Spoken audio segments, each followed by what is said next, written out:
Hola, buenas tardes a todos. ¿Cómo están? Bienvenidos a este nuevo encuentro con la Academia y el Centro Cultural de la Ciencia, que es esta reunión que hacemos todos los últimos jueves de cada mes para conocer un poco sobre la investigación de los temas de frontera en el país y en el mundo, por supuesto. Esta vez es el último encuentro del año, así que vamos a hacer un cierre así, a todo trapo, con fuegos artificiales. Es una reunión, un encuentro multitudinario que lo vamos a dedicar a sentir un poco el sabor y deslumbrarnos ante el talento de jóvenes científicos y profesionales premiados por la Academia Nacional de Ciencias Exactas, Físicas y Naturales este año, en 2022. Cada año la Academia reconoce con un premio estímulo la actividad científica y tecnológica que realizan, que desempeñan jóvenes profesionales de hasta 40 años en distintas instituciones de nuestro país y en las más diversas disciplinas. Y realmente dicen que el momento más frondoso, más fructífero de los científicos es justamente la juventud. Y hoy vamos a conocer algunos, es muy lindo, muy emocionante conocer a algunos de estos científicos destacados, destacadísimos, que tenemos en la Argentina y que están haciendo ya sus contribuciones. Por sus logros y su trayectoria, este año se destacaron Ariel Salort, doctor en matemática de la Universidad de Buenos Aires, profesor adjunto en la misma universidad e investigador independiente del CONICET en el Instituto de Cálculo, que investiga en búsqueda de soluciones de problemas de frontera altamente no lineales. No se preocupen si no saben de qué se trata, yo tampoco, pero vamos a aprovechar para escucharlo y enterarnos de qué se tratan sus investigaciones en unos instantes. Estos problemas tienen importantes aplicaciones tanto en la matemática como en la física, en las ciencias sociales también y en la economía. La doctora Laura Cercovic Loli, ustedes ven los nombres de cada uno debajo de su imagen, porque están conectados todos en este momento. Es doctora en física por el Instituto Balseiro y la Universidad Nacional de Cuyo, profesora adjunta en la Universidad del Comahue, investigadora adjunta del CONICET en el Instituto de Nanociencia y Nanotecnología en el Centro Atómico Bariloche. Justamente las nanociencias fueron tema de nuestro último café científico o encuentro con la academia.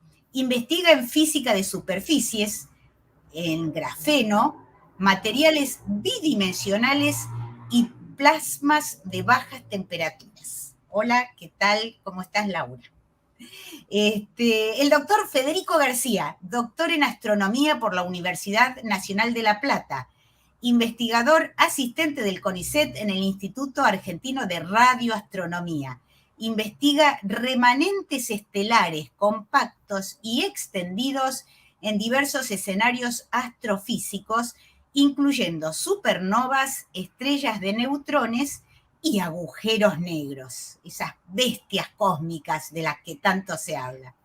Y la doctora en ingeniería Carolina Evangelista, ingeniera electrónica y doctora en ingeniería por la Universidad Nacional de La Plata, también profesora de esa universidad, es investigadora adjunta del CONICET en el Instituto de Investigaciones en Electrónica, Control y Procesamiento de Señales, trabaja en sistemas de control para aplicaciones en fuentes alternativas de energía y en control de sistemas de respiración asistida. ¿Cuánto escuchamos en los últimos años sobre estas palabritas, ¿no? La transición energética, las fuentes alternativas de energía y el control de sistemas de respiración asistida? Bueno, el doctor Sebastián Suárez es doctor en química, profesor adjunto e investigador adjunto del CONICET en el Instituto de Química, Física de los Materiales, Medio Ambiente y Energía, el INQUIMAE, investiga en química bioinorgánica y estructural, caracterizando el vínculo entre la estructura y la función de los materiales. El doctor Guido Gianni es geólogo, profesor adjunto de la Universidad Nacional de San Juan e investigador adjunto del CONICET en el Instituto de Geofísica y Sismología. Estudia procesos geodinámicos en los márgenes convergentes y su relación con procesos geotectónicos superficiales, magmáticos y sedimentarios en la Patagonia y en los Andes centrales.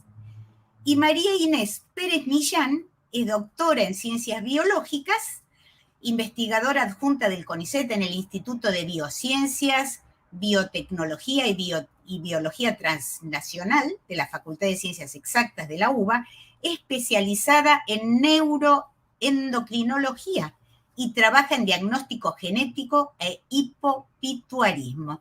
Como ven, un abanico de lo más amplio que se pueda imaginar, y todo aquí, en nuestro país. Y tenemos como gran lujo en este cierre del año al alma mater de este ciclo, que es la doctora Gloria Dubner, una maestra de la astronomía argentina, y nos va a contar, y además vicepresidenta de la academia, que nos va a contar por qué y de qué se trata, por qué se da este premio y cuáles son los criterios, de qué se trata, por qué se premian a estos jóvenes y por qué fueron los elegidos. Muchas gracias, Nora.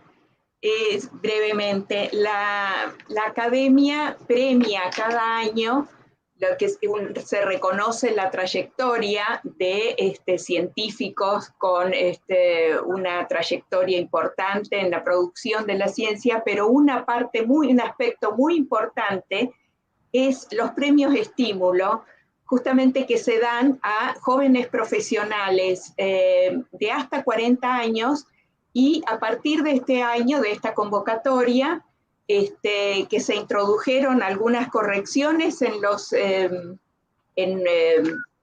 la convocatoria de estos premios, haciendo corrección, por ejemplo, de sesgos en lenguaje de género, y se extendió hasta 42 años para mujeres madres, el plazo para participar en este premio. No pueden, quería explicar al público que no pueden autopostularse, que todos los jóvenes que se presentan son presentados por alguna institución que los auspicia, en general la institución en la que trabajan, universidades, institutos de investigación. Y cada año es muy compleja esta selección, lo cual me pone muy feliz porque quiere decir que Argentina es un semillero de científicos muy talentosos. Si nos dan trabajo la selección, los jurados son los propios académicos, los miembros de las distintas secciones científicas de la academia, quienes analizan los antecedentes presentados y eligen el ganador cada año, el ganador, la ganadora de cada año. Y como les decía, en realidad es un placer, pero es un trabajo decidir entre tantos jóvenes talentosos. Así que mis felicitaciones a los y las 7 jóvenes convocados aquí, porque realmente compitieron con postulantes de alto valor. El premio reconoce la obra científica realizada en el país, en investigación científica y tecnológica, y quiero destacar que todos ellos son productos de universidades públicas de nuestro país. Y han tenido y tienen, y eso se ha valorado, estadías muy exitosas en el exterior. 2 de ellos, de los que van a participar hoy, lo va a poder ver el público, que están muy abrigaditos, no están pasando calor en Buenos Aires, están en Europa en este momento haciendo estadías de trabajo. Y hay una cosa que mencionó Nora, es la etapa más productiva de la carrera científica. Es cierto, es fuerte, es una etapa muy productiva, y también es una etapa de muchos desafíos. También es la etapa de maternidad, lo cual cambia las familias para varones y mujeres.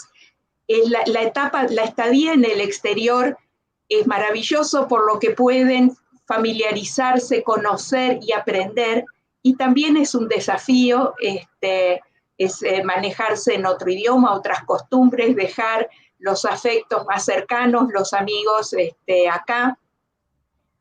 O sea, es complejo. Y ellos han atravesado o están atravesando esta etapa compleja con mucha solvencia.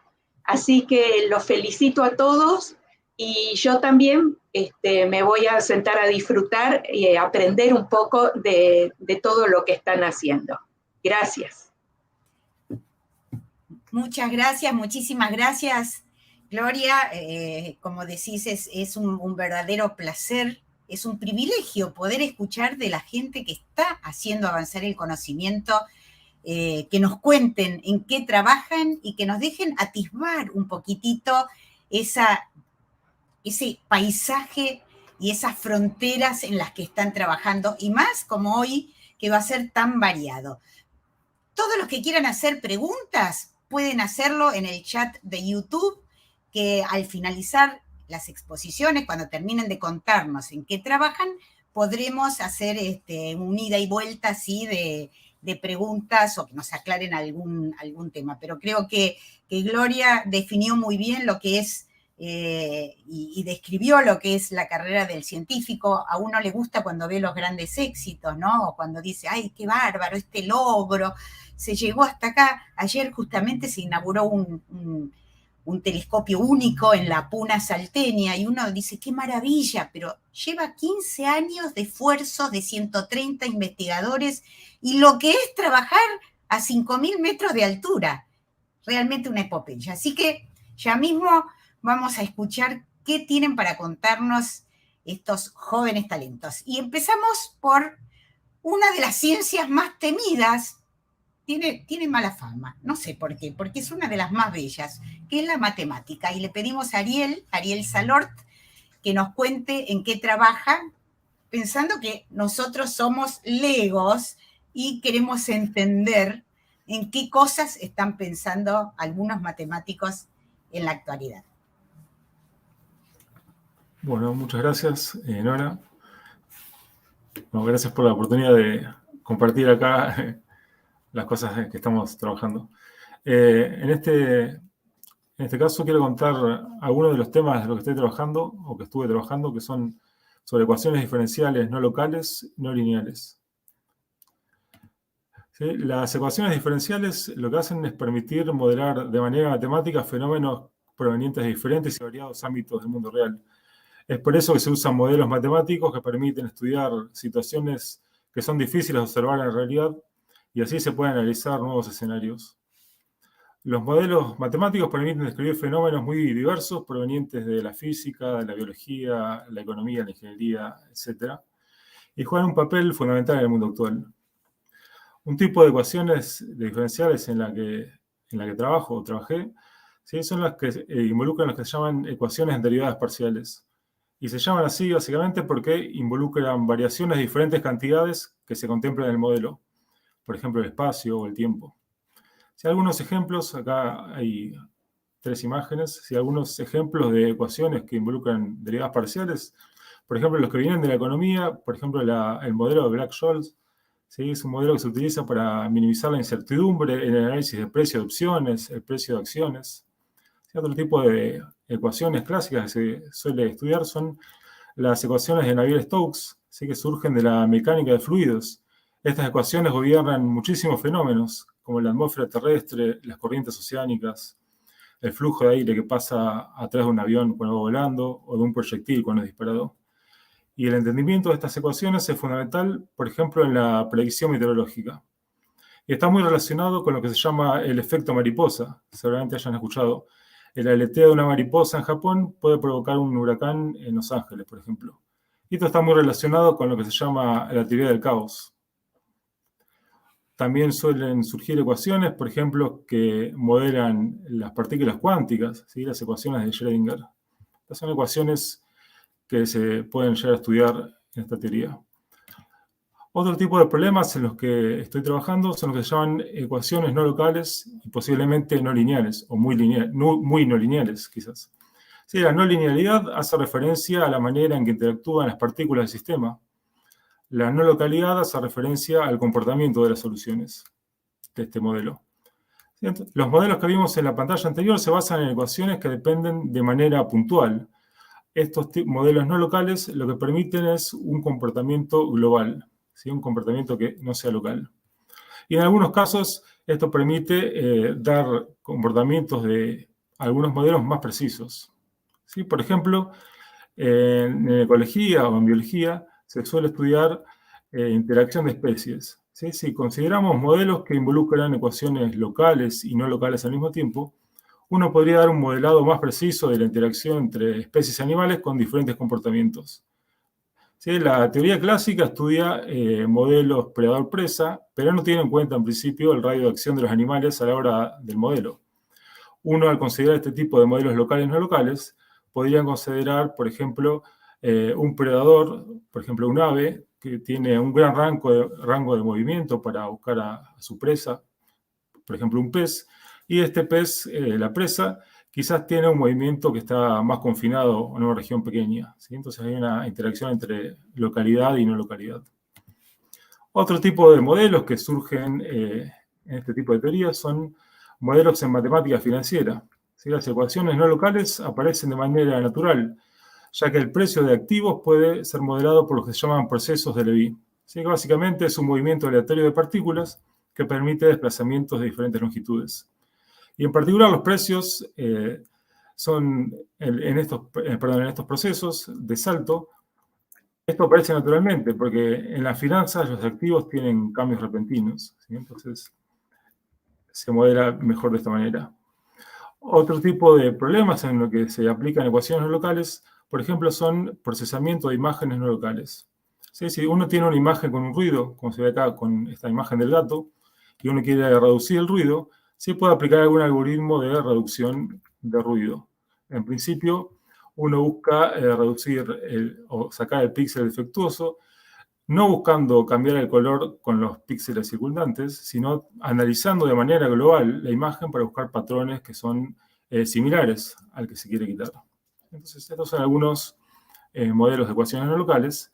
Entonces, ¿cómo se lleva a cabo la investigación en esta rama de las matemáticas? Si planteamos modelos que involucran fenómenos no locales, posiblemente con un crecimiento no lineal o muy no lineal, que se suele llamar no estándar. ¿Sí? Entonces, se plantean las ecuaciones de algún modelo que se quiera estudiar y se suele estudiar lo que se llama la existencia de soluciones y la unicidad, ¿sí? Si es única la solución de ese sistema. Luego se suele estudiar lo que se llama la regularidad de las soluciones, que básicamente es cuán bueno es esa solución que uno obtiene. ¿Sí? Y se suele también analizar lo que se llama el comportamiento asintótico de esas soluciones. Por ejemplo, qué pasa cuando pasa mucho tiempo o cuando cierto parámetro de la ecuación se acerca a algún valor que uno quiere estudiar. ¿Sí? Entonces, esos son básicamente ítems o tópicos que se suelen estudiar a la hora de plantear un modelo. Entonces, básicamente esa es una idea muy a grandes rasgos de lo que estoy trabajando, lo que se suele trabajar en ecuaciones diferenciales. Bueno, muchísimas gracias, Ariel. ¿Se entendió? Debo decir que bastante bien y nos hicimos una idea. No sé qué pensarán los amigos que nos están acompañando, pero tuvimos una idea y ya se me ocurrieron algunas preguntas para hacerte más tarde. Gracias. Y ahora vamos a pasar a Laura Cercovic Loli, es doctora en física y trabaja en nanociencias. Hola, muchas gracias por la presentación. Bueno, quería agradecer también a la academia por el premio, obviamente. Y les quería contar un poco sobre el grafeno. Es un material 2D sacado de la punta de un lápiz. Bueno, acá he contado un poquito mi trayectoria. Soy peruana, estudié en Perú, hice el doctorado de física en Bariloche, después hice postdocs, trabajé en otro instituto, pero siempre con la mirada puesta en volver a Bariloche, lo que logré en el 2019. Y bueno, les cuento un poquito sobre el grafeno. El grafeno es un material bidimensional de solo una capa de átomos de carbono de espesor. Imagínense un papel, una hoja de papel, que tiene miles de átomos de espesor. Ahora imagínense solo un átomo de espesor. La forma en que se obtuvo por primera vez este material fue en el 2004 del método MacGyver. Es usando una cinta adhesiva y una punta de un lápiz que está hecha de grafito y tratar de separar la menor cantidad de capas de átomos de carbono posible. En el 2004, Jaime Novoselov, dos investigadores rusos que trabajaban en Inglaterra, lo lograron y obtuvieron una sola capa de átomos. No se creía que era posible que fuera estable. Sin embargo, lo fue, y en el 2010 por eso ganaron el premio Nobel de Física. Se dice que el grafeno es más fuerte que el acero, más conductor que el cobre y más liviano que una pluma. Y basado en ese material, la idea de mi investigación actual es trabajar y hacer sensores de bajas dosis de moléculas usando transistores de grafeno. El grafeno, al estar en interacción con moléculas, ciertas moléculas, amplifica la señal Raman, que es una espectroscopía, un tipo de espectroscopía, que cuando están muy bajas esas dosis de moléculas y no ocurre con otros sustratos. Por ejemplo, si pongo esa molécula sobre silicio, no se vería. Si pongo esa molécula, la misma cantidad sobre grafeno, se empiezan a ver los picos. Combinando ese efecto de amplificación con transistores de efecto de campo de grafeno, se puede llegar a fabricar, diseñar un sensor de moléculas de bajo costo, usando solamente la parte de los transistores y no la espectroscopía Raman. Esta es la idea. Acá se puede ver grafeno de 2 electrodos de oro. Si no me creen, se puede ver una sola capa de átomos y ayudo un poco con esta línea punteada para que se vea el contraste. Esta es parte de la investigación que se está haciendo ahora, ahí en el Centro Atómico Bariloche. Y, sin embargo, no solamente existe el grafeno como material bidimensional, sino que existen una familia de más de 1000 posibles materiales de una sola capa de átomos de espesor.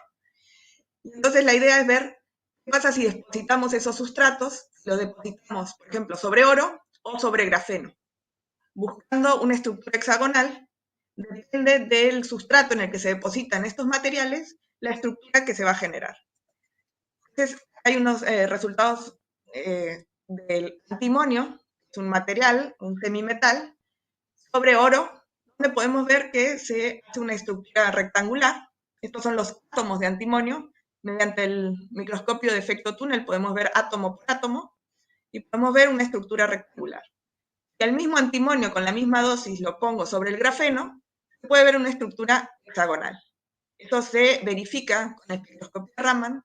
Entonces podemos decir que el sustrato importa en cuanto a la estructura que queramos generar.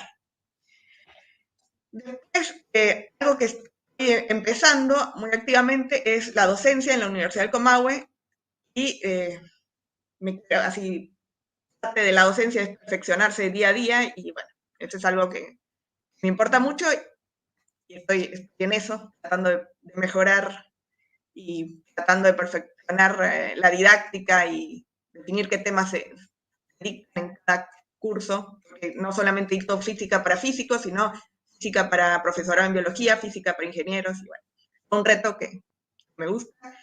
Y bueno, algunas fotos, agradecimientos a la familia y a mi director de tesis, Esteban Sánchez, que es quien me postuló a este premio. Muchas gracias. Muchísimas gracias, Laurita. Interesantísimo, especialmente la del método MacGyver. Vamos a ponernos a ver si encontramos un nuevo material.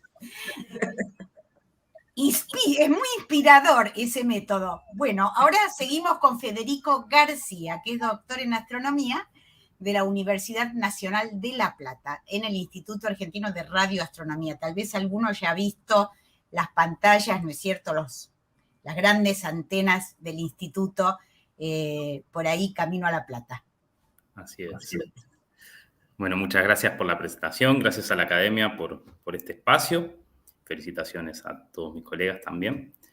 Bueno, en este caso voy a contarles un poco sobre algunos de los temas en los que investigo desde mi doctorado, que se resume en la idea de lo que son los objetos compactos en el universo. Estos objetos compactos son los remanentes que quedan cuando una estrella masiva, o sea, una estrella que tiene muchas veces la masa que tiene el Sol, termina su vida, su núcleo colapsa, en algunos casos produce una explosión de supernova, en otros casos puede colapsar directamente, y da lugar a lo que son sus remanentes compactos, objetos que quedan en el universo, que son el destino final de ese núcleo de la estrella. Estos objetos compactos que a mí me interesan particularmente son las estrellas de neutrones y los agujeros negros. ¿Por qué son tan interesantes? Bueno, porque su estudio involucra física o astrofísica extrema. Se necesita para describirlos de la teoría general de la relatividad, que escribió Einstein hace ya un siglo y que utilizamos día a día. Se necesita de la física nuclear, se necesita de entender el comportamiento de la materia en densidades extremas. Un montón de cuestiones que ocurren en estos objetos compactos son imposibles de reproducir en laboratorios terrestres. Entonces, los únicos laboratorios que tenemos para entender esa física son justamente los propios objetos que la naturaleza nos provee. Entonces, empiezo brevemente por las estrellas de neutrones, y justamente hablando de LIAR, este círculo que ven por aquí es la idea de representar a una estrella de neutrones en el mapa de la provincia de Buenos Aires, más precisamente La Plata, y justamente ahí acompañando la zona donde está el Instituto Argentino de Radioastronomía, donde trabajo, ahí en Villa Elisa, en el Parque Pereira, entre La Plata y Buenos Aires.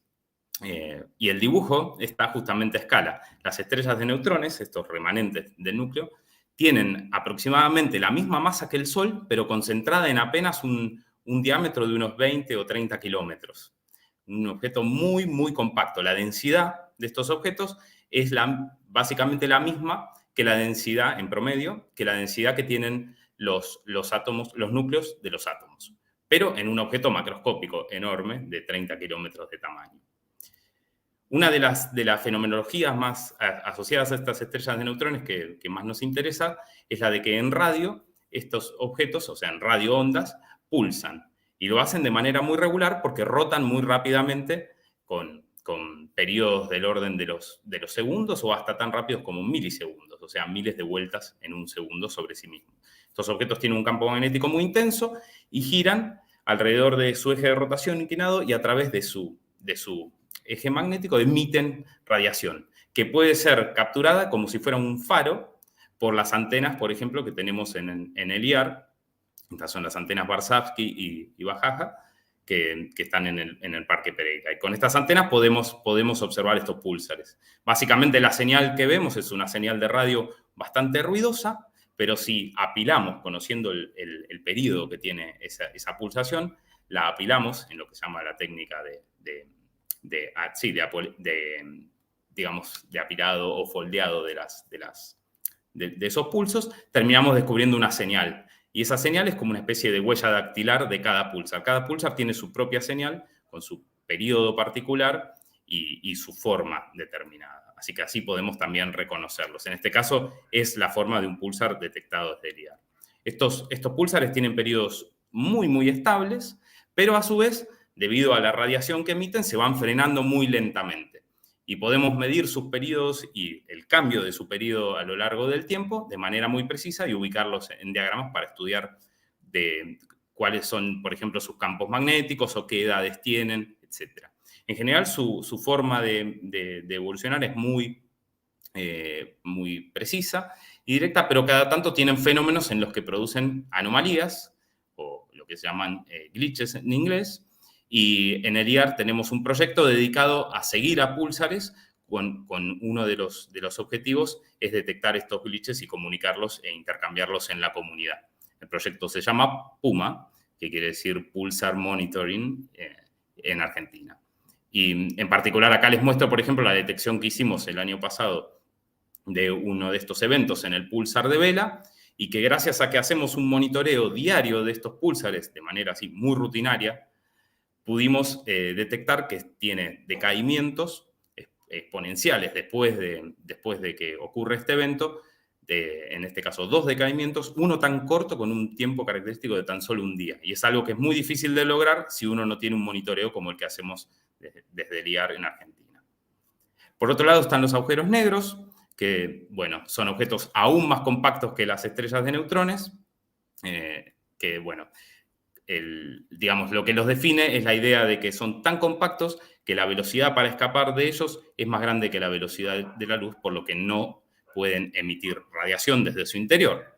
Sin embargo, gracias a que en general muchos de ellos se encuentran en sistemas binarios, toman material de su estrella compañera y terminan produciendo un material muy caliente en su entorno, en un disco de acreción, y emiten muchísima radiación en los rayos X.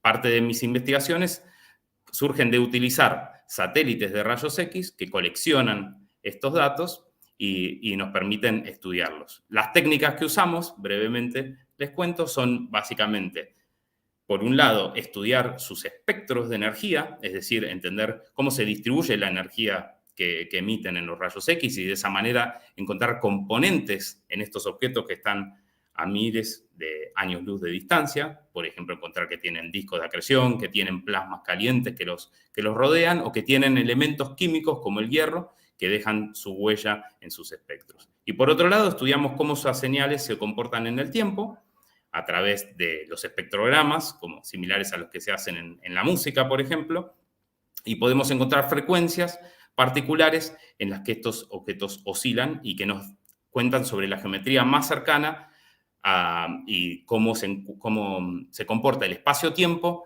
bien cerca de estos objetos tan compactos y de otra manera inaccesibles como los agujeros negros. Bueno, eso es todo. Muchas gracias. Muchísimas gracias, Federico. Realmente, bueno, 2 temas increíbles. ¿Brillan las estrellas de neutrones? Sí, lo hacen, particularmente en rayos X y en radioondas. Podemos charlar luego un poco más. Después charlamos. Bueno, ahora vamos a escuchar a Carolina Evangelista, que trabaja en el Instituto de Investigaciones en Electrónica, Control y Procesamiento de Señales, justamente en sistemas de control para aplicaciones en fuentes alternativas de energía y sistemas de respiración asistida.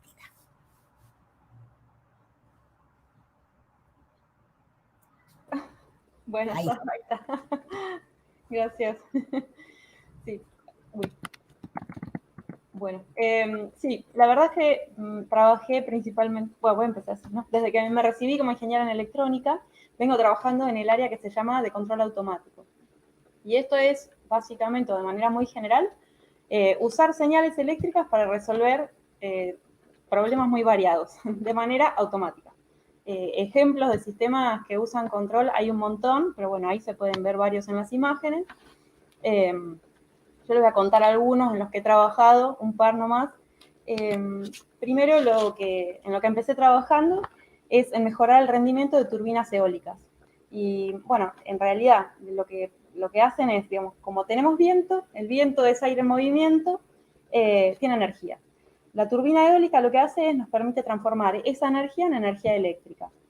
Primero se transforma en energía mecánica, porque las palas rotan con el viento, y como las palas están asociadas al eje de un generador, ahí se transforma en energía eléctrica. Entonces, si ponemos una turbina en el viento, obtenemos energía eléctrica. Lo que pasa es que no siempre es toda la energía que podríamos obtener. Entonces, lo interesante desde el punto de vista de la ingeniería y de la ingeniería de control es, para el mismo viento, obtener más energía, al menos intentarlo, ¿no? Con eso, lo que se hace es se aprovecha mejor la turbina y además se abarata el costo de la energía eléctrica. Pero bueno, ¿cómo hacemos? Necesitamos, generalmente para poder hacer esto, necesitamos conocer un poco del sistema.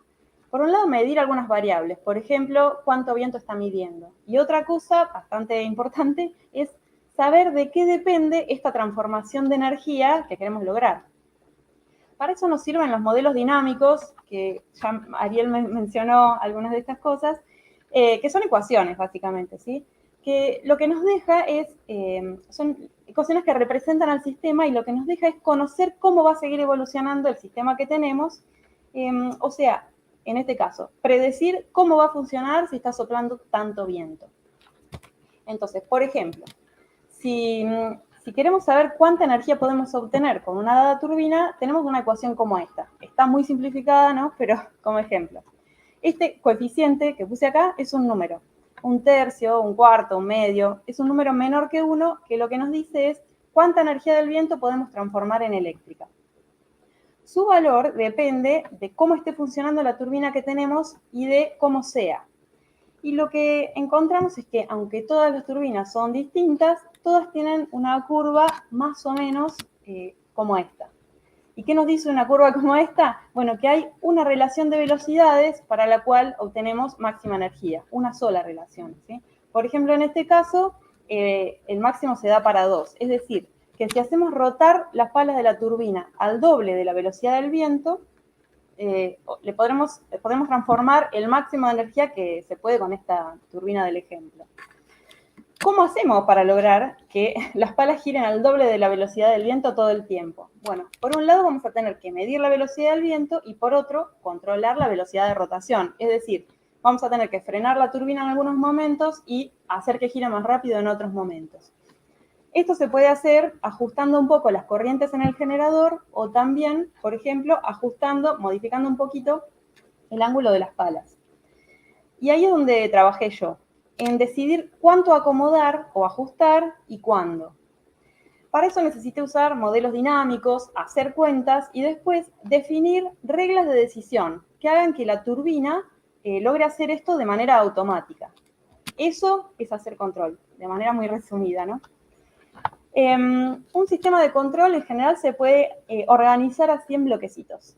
Por un lado, el bloquecito que es el sistema que queremos controlar. Por otro lado, los objetivos que queremos lograr para este sistema.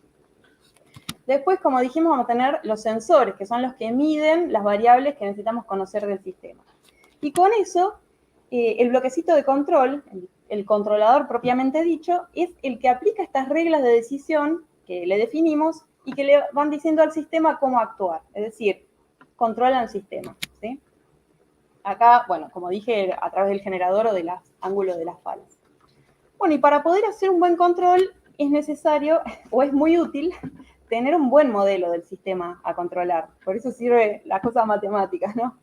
¿Qué es un buen modelo? Bueno, un buen modelo es un conjunto de ecuaciones que en ellas tengan en cuenta las características y las situaciones por las que puede pasar el sistema, ¿sí?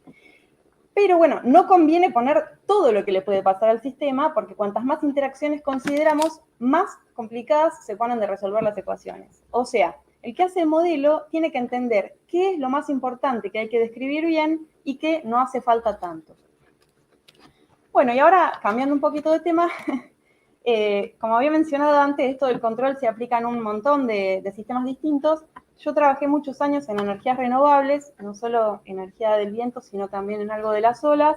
Hice algo con pilas de combustible, pero bueno, ahora me estoy volcando un poco a esto desde hace ya unos años.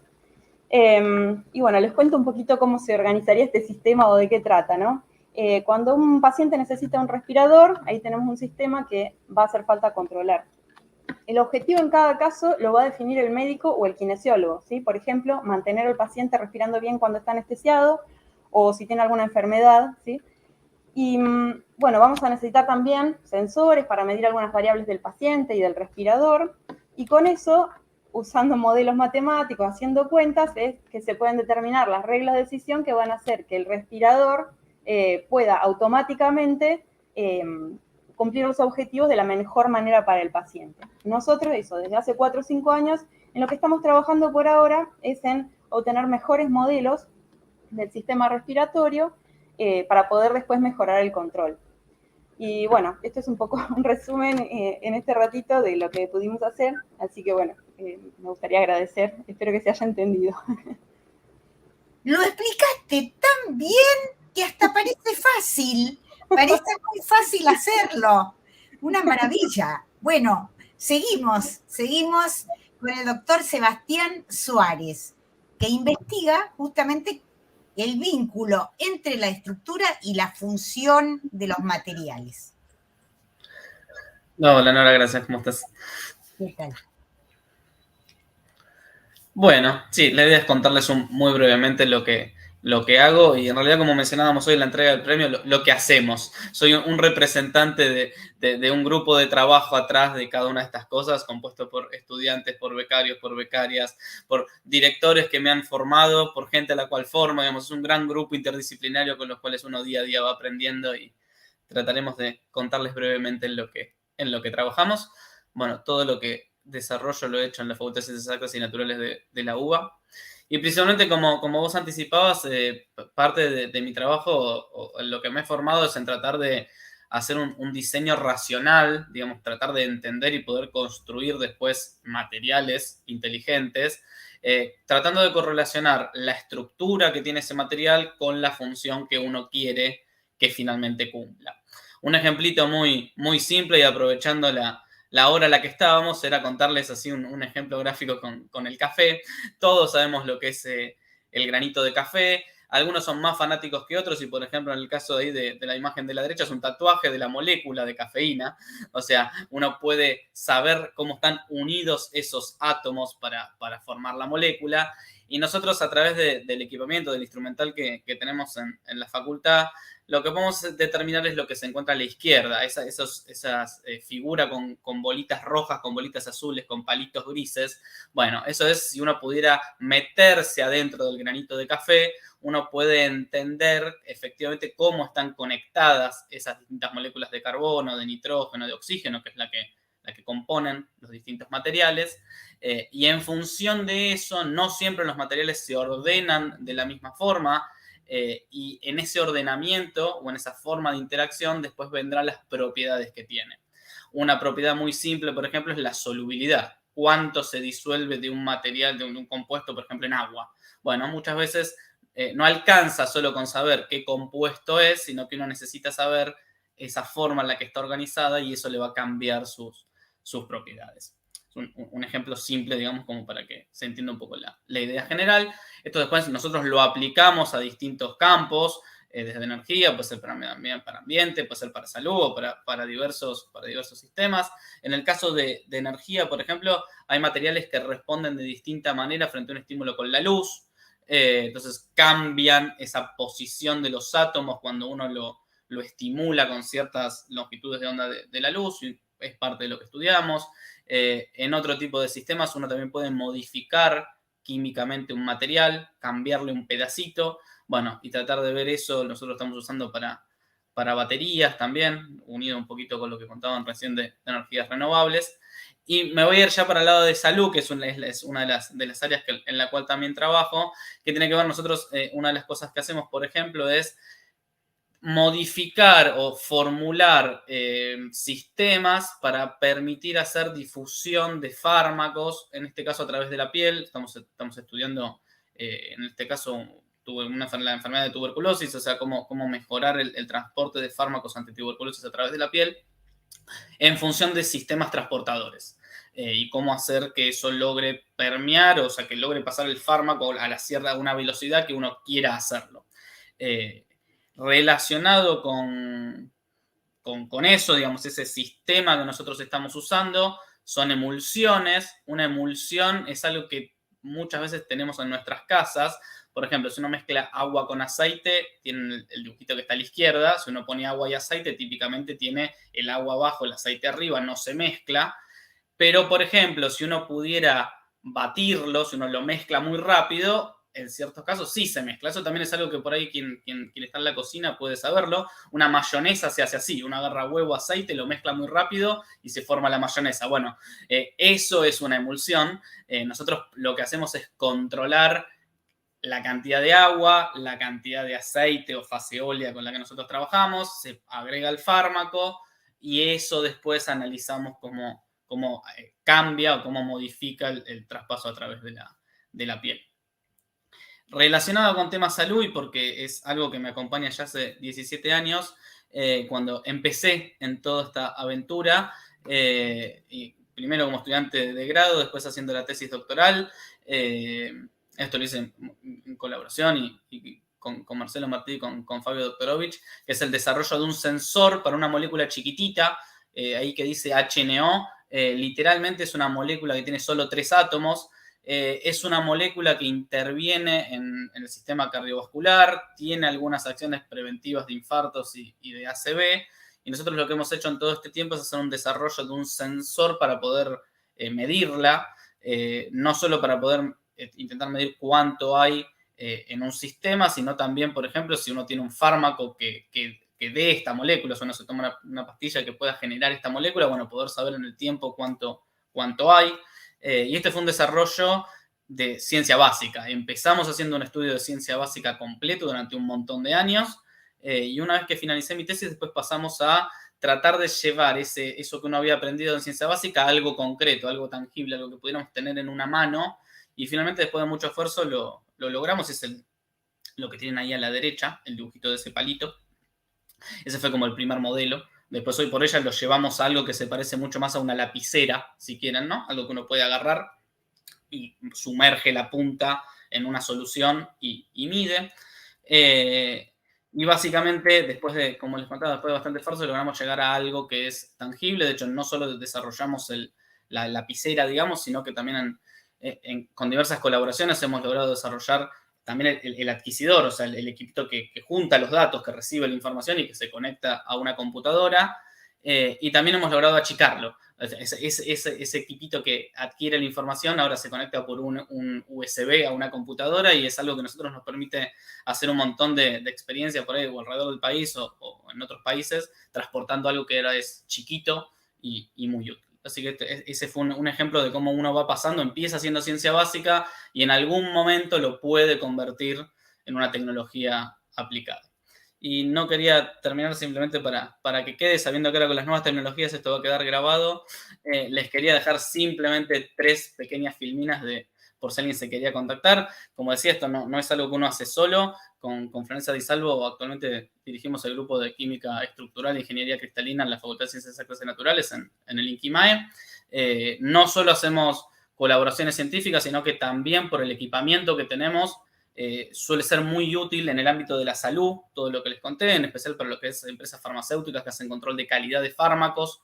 Típicamente se necesita de este tipo de análisis y es algo que nosotros brindamos siempre, y de hecho hemos dado un soporte bastante especial en la pandemia también. No paramos básicamente, en todo el 2020 y todo el 2021 uno siguió trabajando en ese sentido. Relacionado con eso, en la facultad, desde hace 2 años tenemos un programa que es para fortalecer la producción pública de medicamentos.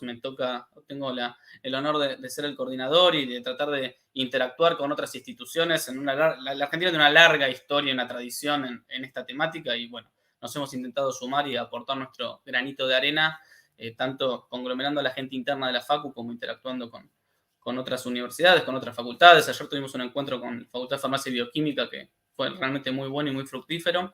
Y finalmente, también quería contarles un poquito de divulgación y de actividades para fomentar la incorporación de estudiantes jóvenes a la ciencia, que es el concurso de crecimiento de cristales que llevamos adelante desde la Asociación Argentina de Cristalografía. Esto lo empezamos allá por el año 2014 y sigue ininterrumpidamente hasta este momento. Y es una actividad que bueno, nos da bastante orgullo y que realmente es muy útil. Es una actividad nacional que vamos pasando por todas las provincias, donde participan todos los colegios secundarios, y es muy linda la actividad para hacer un poquito de divulgación y de atraer a los talentos más jóvenes a la ciencia. Así que bueno, nada, de mi lado no mucho más. Bueno, muchísimas gracias, Sebastián. Fantástico todo lo que nos contaste. A veces uno dice, bueno, tuvo algo bueno la pandemia, que fue abrir las puertas y mostrar toda esa riqueza que tantas veces se desconoce y que está a lo mejor a unas cuadras, ¿no?, de donde uno trabaja, de donde uno vive, y se están haciendo investigaciones, estudios o aportes a la sociedad en el máximo nivel, al mismo nivel que en cualquier país. Así que ahora seguimos con Guido Gianni, que es geólogo. Justamente yo les comentaba que ayer se inauguró un observatorio muy, muy novedoso, casi 5.000 metros de altura, y todo el camino para llegar hasta allí, uno veía esas montañas con las distintas capas, y se sentía realmente muy diminuto, porque cada una de esas capas habrá tenido cientos o miles de millones de años, no sé. Bueno, queremos saber qué ha seguido, qué estudia como geólogo y cómo son sus investigaciones. Bueno, Nora, no sé si me escuchan bien. Bueno, sí. Muchas gracias. Justamente les voy a hablar un poquito de esas capas y la historia que tienen detrás. Perdón, me quedó la diapositiva mal puesta. Bueno, yo como geólogo, de las cosas que trabajo, le doy mucha atención a un proceso geológico que se conoce como subducción. Es un proceso bastante complejo que involucra lo siguiente: es el proceso a través del cual el fondo oceánico choca contra los continentes y se hunde al interior de la Tierra. Y esto tiene consecuencias dramáticas en términos geológicos. Crea los terremotos estos peligrosísimos de Chile, crea volcanes con sus peligros y también eventualmente puede desarrollar montañas. El laboratorio natural en el mundo para entender la subducción son los Andes. Entonces mis estudios se han focalizado en este laboratorio natural. Les voy a comentar así rápidamente dos temas que me han tenido a mí y a mi grupo ocupados estos años. Uno es, nos planteamos tratar de entender y encontrar las evidencias más tempranas del levantamiento de los Andes. Los Andes no han estado siempre ahí. Hubo un momento donde había una subducción muy cerquita del mar, con mar en el margen continental, y luego aparecieron los Andes. Entonces, nosotros en una expedición encontramos evidencias del nacimiento de los Andes en un lugar en la Patagonia Central, en Chubut y norte de Santa Cruz. ¿Qué encontramos acá? Acá encontramos unas rocas que se conocen como formación Apeleg, y logramos con técnicas de geocronología datar, tener una idea de su edad. Tienen 130 a 125 millones de años, son rocas que se formaron cerquita del mar, en ambientes deltaicos, y encontramos geometrías que se pueden observar en el campo, que a los geólogos nos dicen que estas rocas, mientras se depositaban, los Andes empezaban tímidamente a asomarse. Entonces, con esto encontramos las evidencias más tempranas de todo el margen sudamericano de alzamiento andino. Esto tuvo implicancias más allá, no solo locales. Bueno, esto nos permitió reconstruir algo que en geología llamamos como paleogeografía, la geografía del pasado, de este escenario antiguo de cómo habría sido el momento que se levantaron los Andes. Esto fue importante porque con estas evidencias pudimos desafiar un modelo que ya venía establecido en los 80 de cómo habían nacido los Andes. Los Andes se piensa, o la mayor parte de la bibliografía al menos lo hacía, que habrían nacido a los 100 millones de años y habrían nacido simultáneamente, desde Colombia hasta Tierra del Fuego. Y se habrían formado cuando se abrió el Atlántico y Sudamérica se movía hacia el oeste, levantando los Andes. Y con nuestro estudio y de otros colegas en conjunto, pudimos determinar que los Andes habrían nacido en la Patagonia. Los primeros Andes son patagónicos, nacieron a los 130 millones de años y se fueron haciendo cada vez más jóvenes hacia el norte. Entonces, planteamos un modelo diacrónico de alzamiento de los Andes. Y después, otra cosa que con mi grupo empezamos a tener en cuenta fue que si uno quiere entender estos procesos de subducción, los geólogos somos personas que caminamos las montañas, o sea, estudiamos la superficie de la Tierra, pero en un proceso de subducción eso te da información parcial de las historias geológicas, porque nos estamos perdiendo de lo que pasa en el interior de la Tierra, el material que va al interior de la Tierra.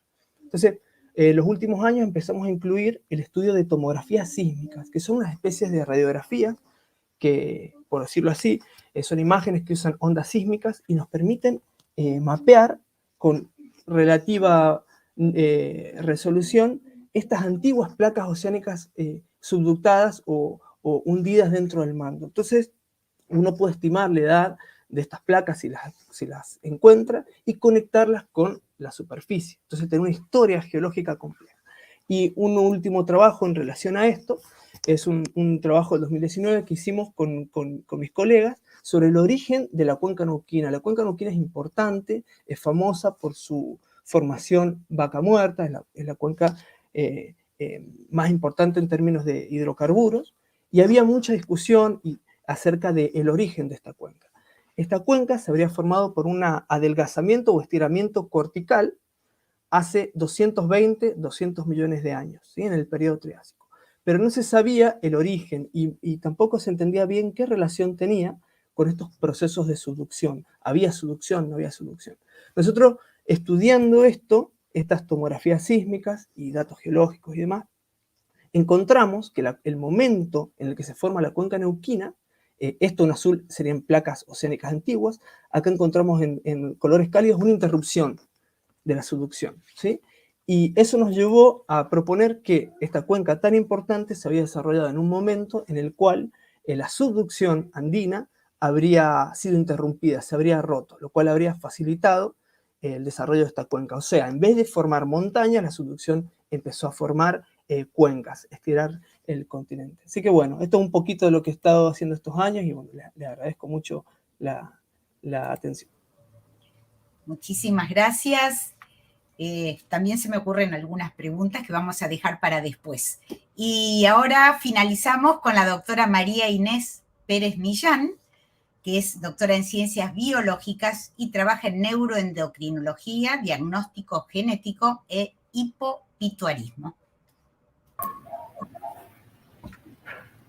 Hola, ¿qué tal? Bueno, muchas gracias a todos y por darnos esta oportunidad de contar lo que hacemos en el laboratorio. Bueno, antes que nada quería decir que el trabajo que voy a contar, que lo que estamos haciendo en el Laboratorio de Genética Molecular en Endocrinología, en el IB3, en la Facultad de Ciencias Exactas y Naturales de la UBA, es un grupo de trabajo amplio que abarca estudiantes de doctorado, tesinistas, postdocs y otros investigadores.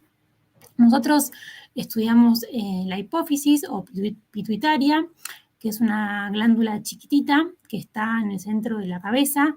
Si uno hace una línea bien del centro y de la nariz para atrás, justo donde se cruza, bien central, ahí está esta glándula, que como toda glándula, su función es producir y secretar hormonas.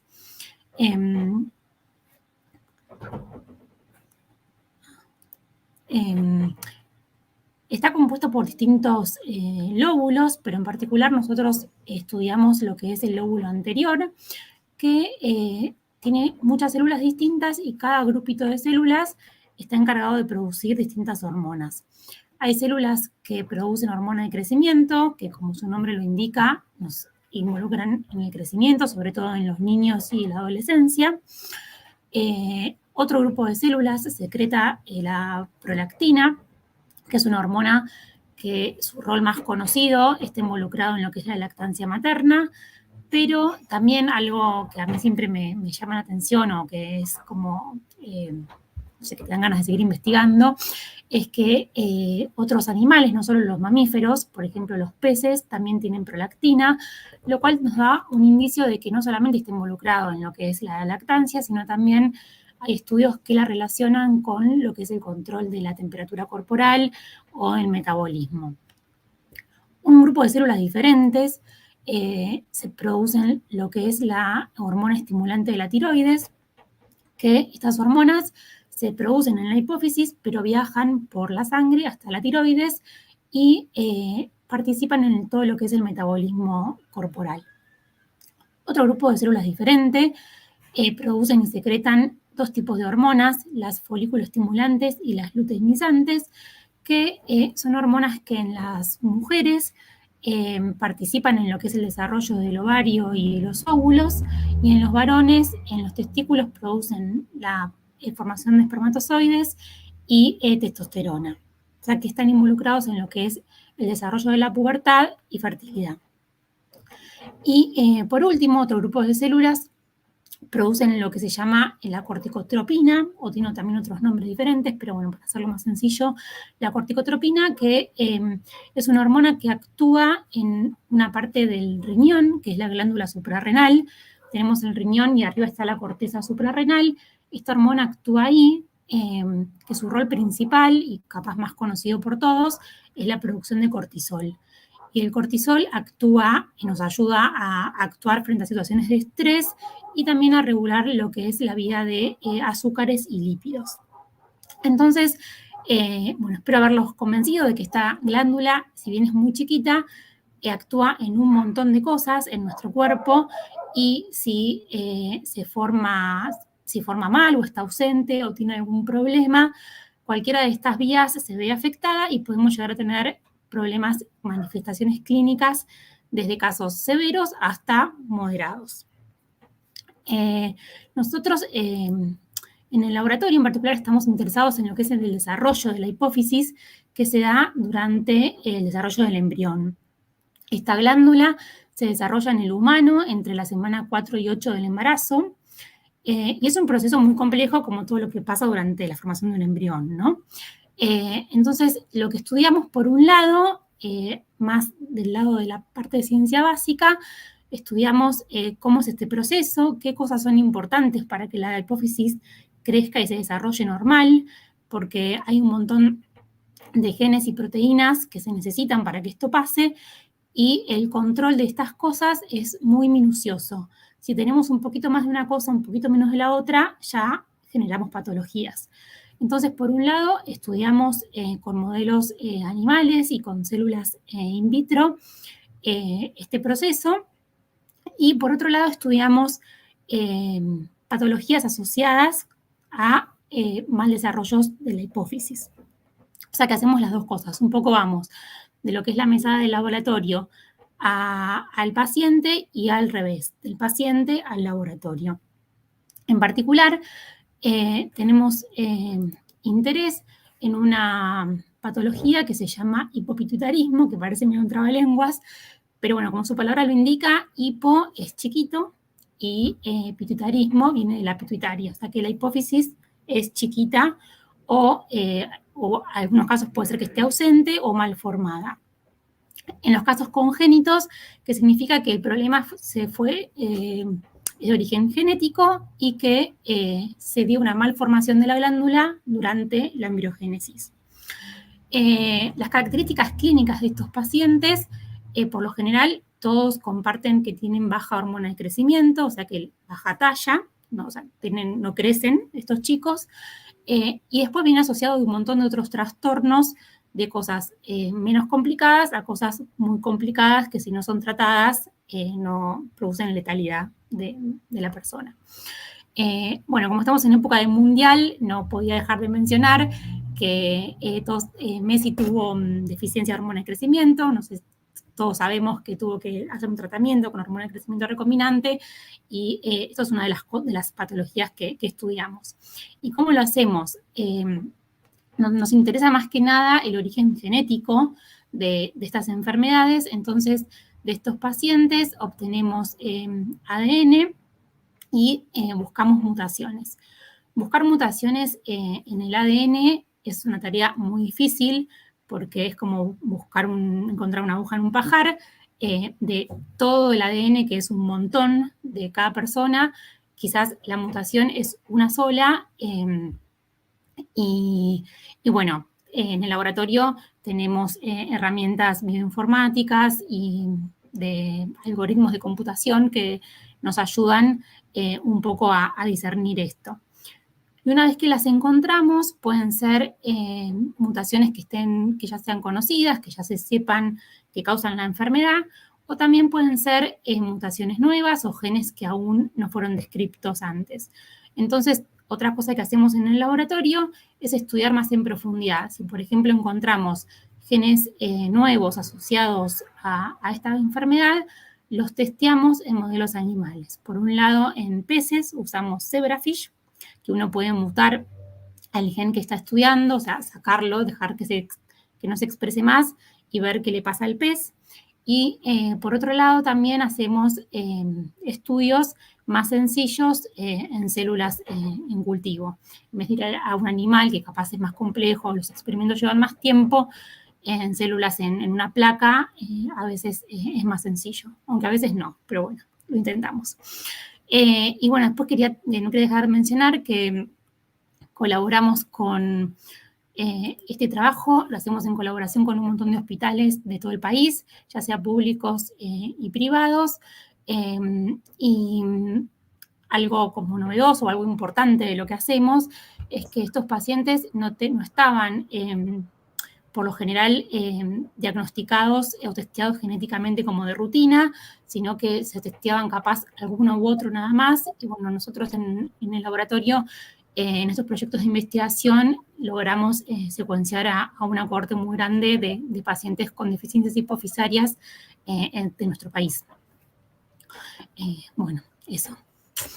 Muchísimas gracias, María Inés, y aprovechamos para decir que la Argentina tiene una historia ilustre en materia de hormona de crecimiento, que empieza con USAID y sigue después con sus discípulos y con los discípulos de sus discípulos, y fue una de las pioneras en la síntesis, ¿no? Y en la obtención de hormona de crecimiento humana, que fue un trabajo, otra epopeya, porque, como vos comentabas, la hormona, la glándula, la hipófisis es pequeñísima, y entonces había que obtener de cadáveres, ¿no es cierto?, de donantes cadavéricos, pero cantidades enormes para obtener unos miligramos de hormona de crecimiento y poder caracterizarla y llegar a producirla, ¿no? Así que es otra historia fascinante y en la que la Argentina, como digo, no estoy exagerando, fue en muchas etapas pionera también en eso, ¿no?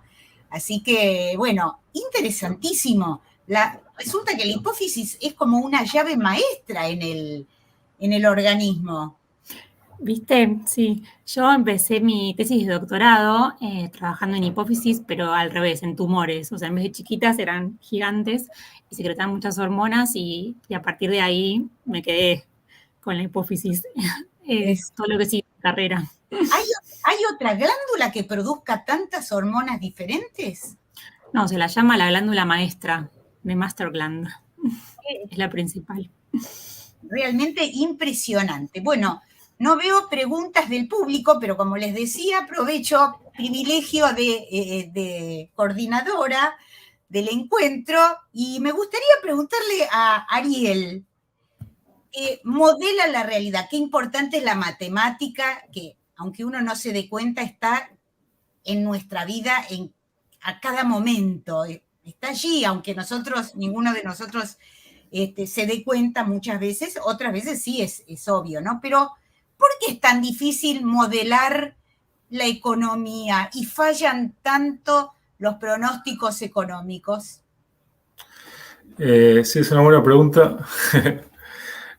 Si supiera la respuesta no habría incertidumbre, ¿no? Sería millonario.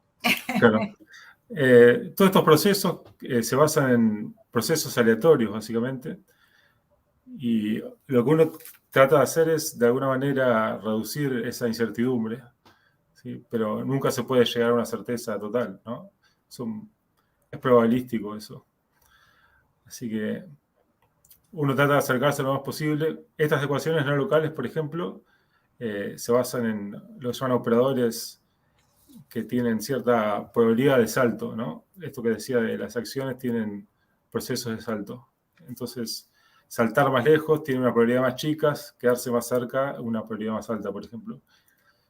Y en ese tipo de cosas, bueno, aparecen las ecuaciones, pero, como digo, no hay una forma de modelar la realidad. Lo que decía alguien en el momento, en el modelo uno tiene que poner énfasis más en algunos parámetros que en otros, ¿no? Algunas cosas se consideran más que otras, bueno, y eso va a depender del resultado que uno obtenga. Sí. Y Laurita está con problemas, no sé si todavía está con nosotros. Estaba con problemas de conexión. Se le estaba quedando sin internet. Bueno, seguimos entonces con algún otro. Guido estudia las capas de la Tierra y la subducción. ¿Hay un ritmo que se pueda cuantificar? ¿A qué ritmo se produce esta subducción? ¿Está todavía en marcha? Sí. Los Andes. ¿Y a qué ritmo? Es un proceso que es activo, gracias a la tecnología GPS y otras tecnologías. También hoy día se sabe que en promedio la subducción se da a unos 7 centímetros por año. Y se puede pensar de esta manera, es bastante rápido porque piensen que las uñas nos crecen alrededor de 2 centímetros por año. Entonces, y también, además, más allá de este valor, también es importante ser conscientes de que las consecuencias de la subducción son cosas palpables y que ponen en peligro muchas veces a los pueblos, porque piensan que cada tanto tenemos terremotos en Chile, que se sienten a veces, los sismos llegan hasta Buenos Aires, tenemos volcanes activos que traen problemas a las ciudades de la Patagonia. Esto a veces cuando uno lo explica, la geología pareciera algo abstracto, uno ve dibujos, pero a su vez es tan directo su impacto sobre las ciudades, sobre nosotros, que pareciera, no sé, 7 centímetros por año es algo activo, se está moviendo.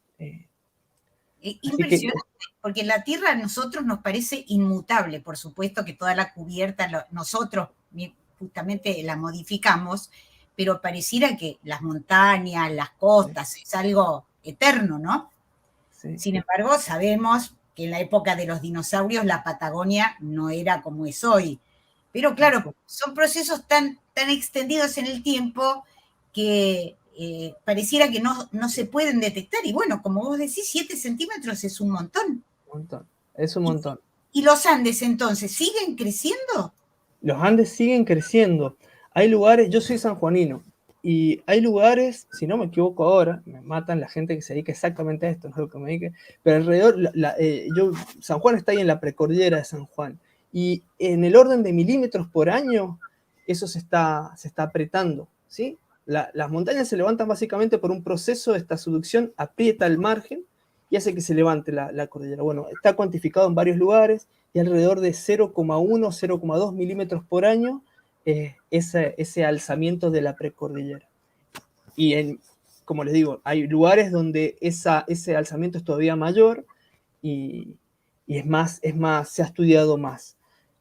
San Juan es una de las zonas más estudiadas con sismicidad, entonces se tiene muchos datos de este alzamiento y los terremotos asociados y demás. Y Laura comentó el método McKeever. La verdad, cuesta creerlo, que se descubra un nuevo material, además compuesto de un solo átomo de espesor, usando una cinta scotch. ¿Y después cómo se hace para sacar la cinta scotch y quedarse solo con el grafeno? Por presión. Uno agarra y va separando las capas del grafeno, después, el grafito, perdón, después la presiona sobre un sustrato. Por suerte lo hicieron sobre un sustrato donde la interferencia permitía ver esa capa de átomos de carbono. Después la pasaron a verlo en el microscopio de fuerza atómico y definieron que era una capa. Pero solo con presión uno lo ponía y saca, en algún momento, en algún lugar encontraron una sola capa de átomos. Es una cosa de prueba y error bastante larga. Es impresionante pensar que con una cinta scotch, pero te hago otra pregunta. ¿Cómo se manipula un material que tiene un grosor de un átomo? Ahí necesita poner sobre un sustrato. Uno no lo puede manipular porque se rompe, es más fuerte que el acero, pero guardando distancias en las dimensiones, ¿no? Entonces, uno tiene que poner el grafeno sobre diferentes sustratos, o sobre silicio, sobre vidrio, sobre mica. También lo puede hacer sobre agujeros donde el grafeno esté autosoportado y puedas ver las propiedades solamente el grafeno, pero normalmente se estudia sobre diferentes sustratos y en esos sustratos, con esa interacción, es que disminuyen estas propiedades magníficas, pero la idea es encontrar un sustrato que le vaya acorde y no disminuyan tanto las propiedades electrónicas. ¿Ya hay alguna aplicación así a la vista, como cercana? Están haciendo sensores. El tema es que grafeno, hay una familia de grafenos. Está el grafeno monocapa, que es el que trabajo. También están grafeno de diferentes tamaños, de 2 capas, 3 capas. Y también está el óxido de grafeno. Uno se mete a Amazon o a Mercado Libre y pone grafeno, le van a salir bastones de esquí o jaquetas, botas de esquí para grafeno. Este es con óxido de grafeno. Eso tiene otras propiedades diferentes, pero también son muy interesantes porque es bastante fuerte, entonces se le pone un poquito de este óxido de grafeno a diferentes materiales y lo hacen más durable, más fuerte, más resistente. También hay pinturas y anticorrosivos con óxido de grafeno. Todavía con grafeno monocapa todavía se está haciendo porque es muy difícil de manipular. Entonces, para la industria todavía hay un paso que falta para llegar. Y Carolina, que trabaja en estos sistemas de control, parecieran fundamentales justamente en los ejemplos que dio. ¿Hay comunicación entre la academia y las industrias para que aprovechar estos conocimientos que parecen realmente críticos en un momento así, ¿no? La hay, capaz no la suficiente. La hay, sí, la hay.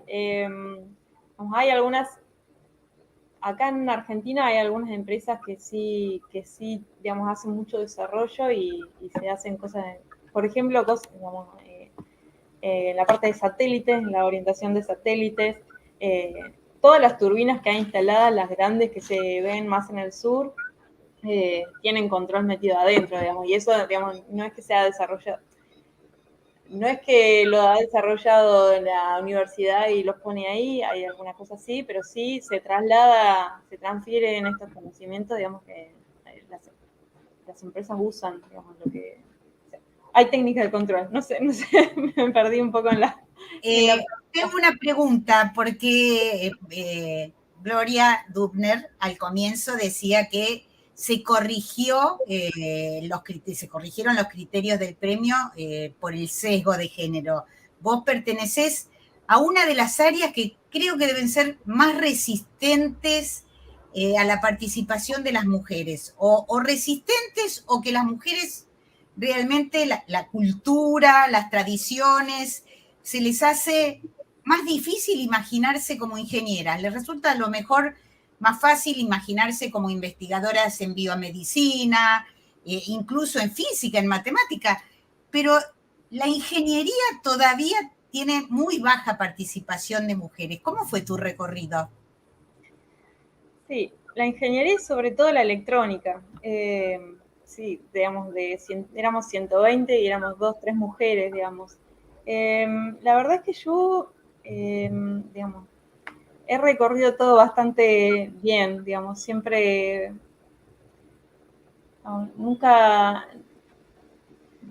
realmente nunca me sentí, digamos, tratada como menos o algo así por ser mujer. También me parece que requiere cierto aprendizaje y por eso no sé si, digamos, todavía no es igual, para una mujer igual de fácil ir a la facultad, digamos, de ingeniería, ¿no? Me parece que hay un trato que sí uno aprende sin darse cuenta, digamos, en el trato con ingenieros. No sé si igual, si lo sabría transmitir bien. ¿Chiquita jugabas con mecanos, por ejemplo? No. Me encantaba, o sea, si voy a ser sincera, me metí... no tenía mucha idea, ni siquiera tenía claro que los hombres eran los que más estudiaban ingeniería. Yo veía, tengo un tío que estudió electrónica y iba y era el que cambiaba las memorias en la compu. Yo veía lo que había dentro de la compu y quería saber cómo es que lo que uno escribía se transformaba a todo eso y después volvía a hacer palabras que uno veía en la... Me fascinó eso, terminé haciendo otra cosa, nada que ver, pero digamos, todo dentro de la ingeniería, ¿no? La electrónica es súper amplia, digamos, desde la comunicación, el control, hasta la parte digital, que era lo que a mí me atrajo inicialmente. Claro, bueno, una maravilla, porque muchas veces, justamente, no es que solamente el medio masculino sea resistente, sino que incluso la crianza, los modelos familiares hacen que uno directamente lo descarte antes de empezar, antes de saber, ¿no?, de qué se trata. Y bueno, y Sebastián, que trabaja en el vínculo entre estructura y función de los materiales químicos, contó algo hermoso, que el trabajo que hacen con escuelas para atraer a inspirar a los chicos a una ciencia que también tiene algunos problemas de imagen, ¿no? A veces cuando una mamá dice, ay, no comas esto, que es químico, como si el resto no lo fuera, ¿no es cierto? ¿Qué le dirías a alguien, a algún joven como vos, pero tal vez un poco más joven, sobre la química? ¿Cómo lo inspirarías, cómo lo invitarías a internarse en esta disciplina que también, como la matemática y por supuesto las demás, pero está básicamente en todo lo que hacemos, y si hubo efectos no deseados en algunos avances de la química, bueno, es la química la que también nos ayuda a salir de los embrollos en los que nos metemos, ¿no? Me va a costar ser poco objetivo porque tengo la química, soy técnico químico, desde los 13 años que tengo la química, llevo más años con química en mi vida que sin química en mi vida, con lo cual voy a ser poco objetivo. Pero no, definitivamente, a ver, hay mala prensa, como decías vos, en la terminología que uno usa, también, no en todos los casos, pero también hay la forma en que por ahí se imparte en ciertos lugares la química en el colegio secundario, que por ahí es donde uno termina después definiendo su futuro, pero es una forma más descriptiva, de nomenclatura, se hace foco en un lugar por ahí no tan realista de la potencialidad que después uno puede hacer desde la química, ya sea si hizo el secundario y es técnico, si es licenciado, o si después avanza en la carrera, digamos. No es necesario ser doctor para poder aplicar la química en la vida. Es una disciplina que como bien decías también recién, está en absolutamente casi todos los aspectos. Tenemos de salida laboral en la industria, pigmentos, farmacéuticas, metalúrgicas, alimentos. O sea, es como muy amplio, es una disciplina que está parada entre lo exacto y lo natural, está ahí en el medio. Sí, uno intenta motivar activamente para que los jóvenes y las jóvenes puedan sumarse, digamos, a este tipo de carreras, porque son muy necesarias, porque en todos los niveles hay control de calidad de procesos, hay diseño de materiales, síntesis de nuevos medicamentos. Es como permanente la necesidad de contar con este tipo de profesionales. Es una disciplina vistosa, uno tiende a usar mucho sus manos y uno tiende a estar mucho en el laboratorio, pero también a su vez al que le gusta hacer química computacional, en su vida toca un tubo de ensayo, con lo cual es versátil. Depende del gusto de cada uno, se puede dedicar más a una parte o a la otra. Sí, es difícil, no soy objetivo, pero es una disciplina que a mí me gusta mucho. Es útil, es muy útil, y lo que hacemos, lo que se intentó con el concurso de cristalografía en particular, que es una excusa como para llevar la ciencia a los más jovencitos desde bien chiquitos, también es algo que ellos pueden hacer con las manos, que se puede hacer en las casas. Se han hecho un montón de divulgaciones en el C3, en Tecnópolis. Con mi hijo que tiene 5 o 6 años también lo puede hacer, se pueden hacer palitos con azúcar, hay un montón de cosas así vistosas que después no está tan lejos después de lo que nosotros después hacemos en el laboratorio. Obviamente uno después hace un diseño y lleva adelante otro tipo de objetivos con otra rigurosidad, pero el sustento de atrás es eso, es prueba y error, es obtener un resultado, es volver a empezar. Entonces, me parece que es una buena manera de fomentar la participación en ciencia. Bueno, y Federico que nos dijo, después podemos hablar un poco más sobre las estrellas de neutrones, que son unos objetos increíbles, ¿no? Porque que quepa una estrella más grande que el Sol en un pedacito de 20 kilómetros. Bueno, sí, casi impensado, ¿no? Pero bueno. Impensado. Alguna vez leí que si uno sacaba una cucharadita de una estrella de neutrones, pesaba, no sé... miles y miles de toneladas. Miles de toneladas. Pero hablemos de los agujeros negros, que son otros objetos fascinantes. Realmente uno dice, hay gente que se dedica a los deportes extremos. Federico se dedica a la astronomía, a la astrofísica extrema. ¿Es posible o ves alguna factibilidad o hay alguna evidencia que sugiera que estos objetos increíbles que son los agujeros negros, de los que nosotros como periodistas siempre repetimos, no puede salir ni siquiera la luz porque está la gravedad que existe allí adentro, que puedan conectarse con otros, con agujeros blancos y formen estos agujeros de gusano? Bueno, la teoría de la relatividad general, que es la teoría que nos permite, digamos, describir a estos objetos, admite soluciones en los dos extremos, exactamente. En los extremos del agujero negro, digamos, del que nada puede salir, y del agujero blanco, porque todo sale. Y aparece esta idea de los agujeros de gusano, que sería el pedazo de espacio-tiempo que conecta uno con otro. Sin embargo, que sean posibles soluciones de las ecuaciones no quiere decir que se realicen en la naturaleza.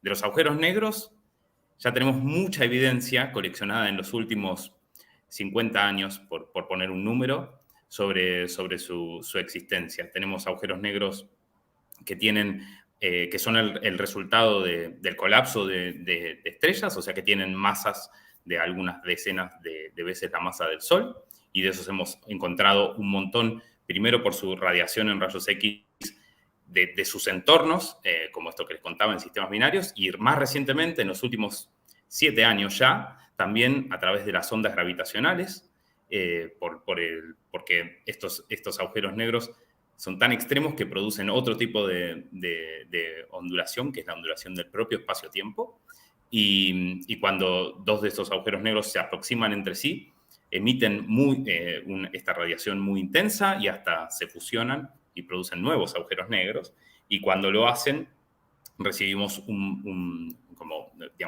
golpe de esas ondas que son detectados en interferómetros desde hace 7 años en varios lugares de la Tierra. Y en el caso de los agujeros blancos, aún no tenemos ninguno de estos objetos, como para decir que esa predicción de la teoría efectivamente se realice en la naturaleza. Por lo que la astronomía, que es una ciencia en el fondo observacional, no puede dar aún esa respuesta, ya que no lo hemos observado. ¿Y cómo está la Argentina en materia de radioastronomía si uno, digamos, se compara en el escenario internacional?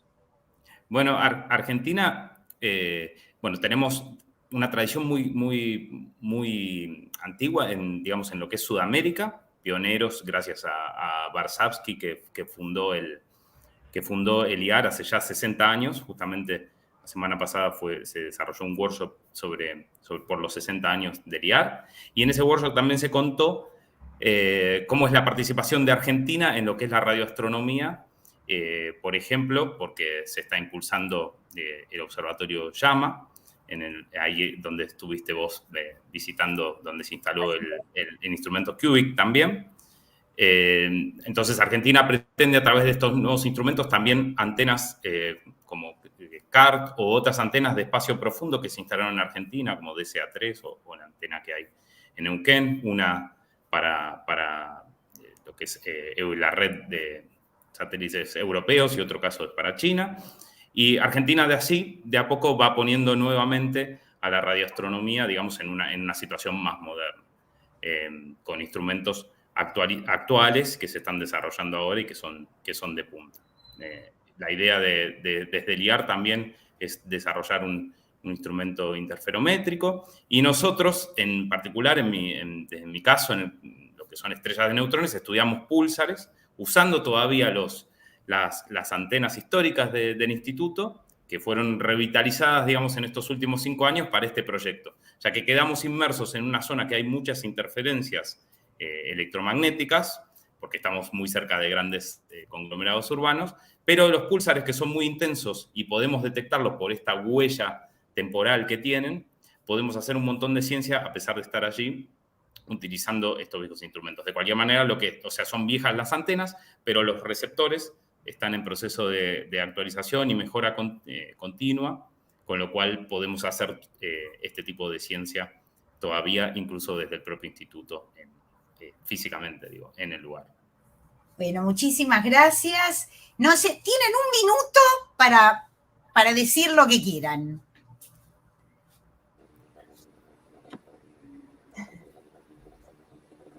¿Quieren despedirse? ¿Quieren decir algo? Si no, vamos cerrando. Yo puedo empezar diciendo algo así quiero felicitar a mis colegas porque realmente he disfrutado de la charla. Pensé que iba a estar nervioso, pero realmente con tantos temas tan interesantes, no sé, me da ganas de ser astrofísico, ingeniero, realmente disfruté un montón y valoro y agradezco la oportunidad de poder escuchar. Muy bien. Lo mismo digo, debo decirlo y lo digo siempre al final de cada encuentro, que es verdaderamente un privilegio y un placer enorme poder charlar, preguntar, escuchar a personas que saben mucho de un tema y que nos lo explican en primera persona. Siempre es un placer enorme, es un disfruto y uno se queda con esa sensación de que entiende un poco más el mundo que lo rodea. Así que nuestra admiración y agradecimiento a Ariel, Laura, Federico, Carolina, Sebastián, Guido y María Inés, estos jóvenes talentosos premiados por la Academia Nacional de Ciencias Exactas, Físicas y Naturales, que hoy nos contaron en qué trabajan y nos permitieron asomarnos, por lo menos por unos minutos, algunas de las investigaciones de frontera que se hacen en el país. Muchísimas gracias, felicitaciones a todos y a nuestros amigos que nos acompañan y que nos acompañaron a lo largo del ciclo de este año, de esta edición de los Encuentros con la Academia. También muchísimas gracias. Tenemos que decirles que nos volvemos a encontrar el año que viene, ojalá. Muchas gracias por acompañarnos todos estos meses. Ojalá que hayan disfrutado como nosotros de estos encuentros. Les deseamos un excelente verano y un muy feliz 2023 y los esperamos el año que viene, por marzo, abril, cuando retomemos los encuentros con la Academia y el Centro Cultural de la Ciencia. Gracias.